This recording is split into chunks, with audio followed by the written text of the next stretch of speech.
ৰুটি বনোৱা হৈ গ'ল। এফালে চাহ বনাই কিনে সৰু ডেক্সিটোত লৈ লৈছোঁ।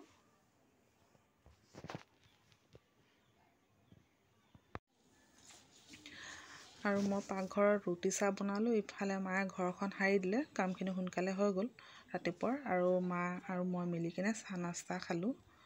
খোৱাৰ বহুত দেৰি পিছত বহিলোঁ। বহাৰ পিছত আকৌ ৰান্ধিব গ'লোঁ পাকঘৰত। সেইখিনি কচু শাকৰ খাৰ বনাইছোঁ আজি।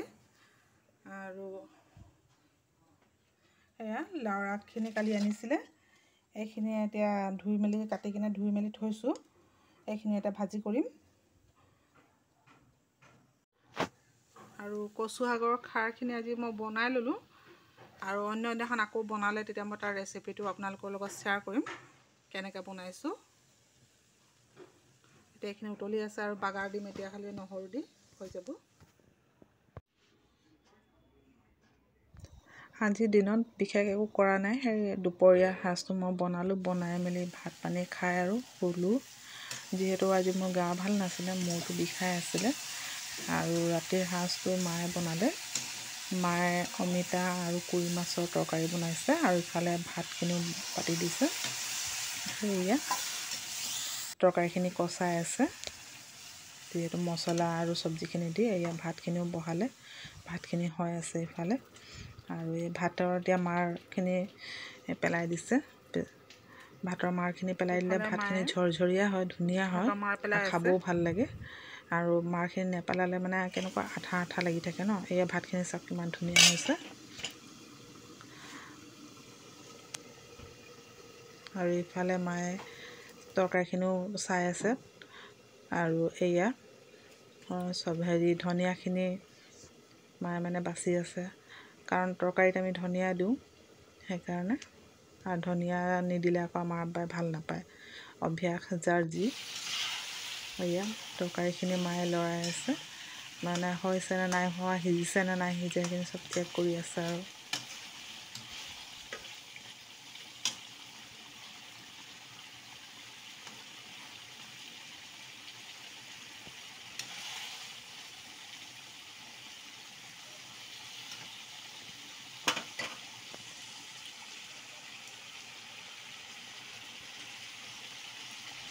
এইফালে মায়ে তৰকাৰীখিনিও কচাই আছে আৰু ইফালে ধনিয়াখিনিও বাচি আছে। আৰু লগতে এয়া পানীও দি দিছে।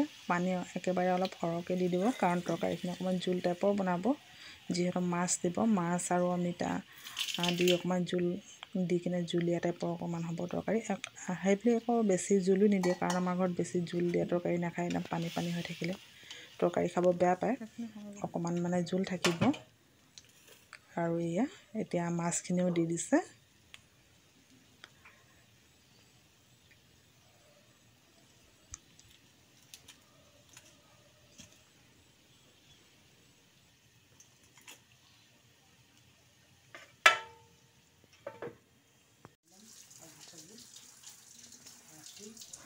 আৰু ইফালে এয়া ধনিয়াখিনি এতিয়া ধুই আছে, বচা হ'ল, বাচি কিনে ধুলে, ধুই কিনে এতিয়া কাটি কিনে মানে মিহি মিহিকৈ কাটিব, কাটি কিনে তৰকাৰীৰ ওপৰত দি দিব।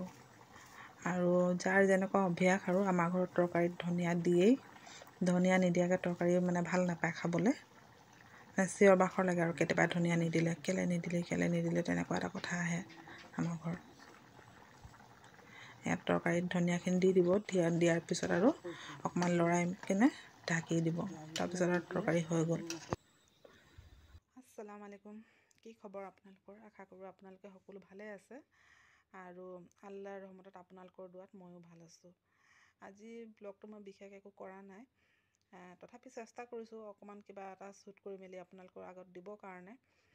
কিন্তু মই নোৱাৰিছোঁ, কাৰণ মোৰ গোটেই দিনটো মূৰৰ বিষ, আৰু মূৰৰ বিষ উঠিলে মই একো কৰিব নোৱাৰোঁ, তেনেকুৱা অৱস্থা। মাইগ্ৰেইনৰ অলপ প্ৰব্লেম আছে মোৰ। তথাপি মই আৰু এটা কথা, আজি অলপ দিনৰ ভিতৰতে মোৰ 100+ ছাবস্ক্ৰাইব পাৰ হৈ গৈছে। তাৰ কাৰণে আপোনালোকক বহুত বহুত ধন্যবাদ।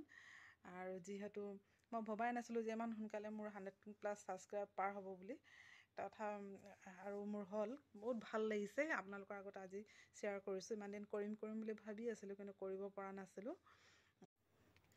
আশা কৰোঁ এনেদৰে আপোনালোকে সদায় মোৰ লগত থাকিব আৰু মোৰ ভিডিঅ'বোৰ লাইক, কমেণ্ট এণ্ড ছাবস্ক্ৰাইব কৰিব।